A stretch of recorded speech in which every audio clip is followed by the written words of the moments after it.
My name's Sophie Sturup. I'm a lecturer here at Melbourne University. My research is on mega urban transport projects, and it's from there that I have a concern about the East-West Tunnel. The problem with that project is that it's extremely likely that it will be a failure. And I say that on the basis of the way that Australians have thought about and consider the success of these kinds of projects. My research shows that we measure the success of projects on the basis of whether or not they meet the expectations that have been created in the community, particularly around traffic numbers, and whether or not the company makes money. The problem with this project is that it has two conflicting objectives. On one hand, we've been told that it will have 100,000 cars in it. On the other hand, we've been told it will reduce the traffic numbers on the Eastern Freeway by 30%. Those two things are not experientially going to occur at the same time.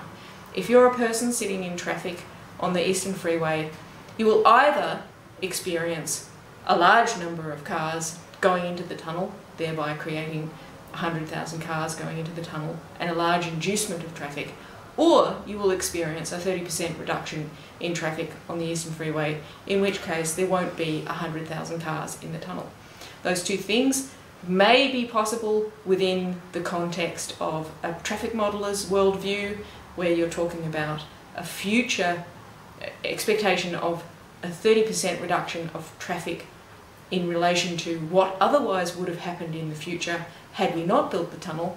But of course, a person on the freeway cannot experience what might have happened had something else not have been built. So in that case, we will have a failure of the project. And the reason why that's a problem is that I'm a firm believer that we are going to need infrastructure in the future. And when we have failed projects, those projects cost more because the risks to the companies which are building them go up, and they demand a greater risk premium against that risk, and also because the community becomes more and more jaded about the government's vision for the future, about their idea for future investment, that their investments are being made wisely, and all of that increases the cost, creates a risk, a higher and higher risk premiums, and that will mean that if we are likely to end up in a situation where the future of our city is impinged because we cannot make the kind of investments that we need to live in a sustainable, livable and vibrant city of the future.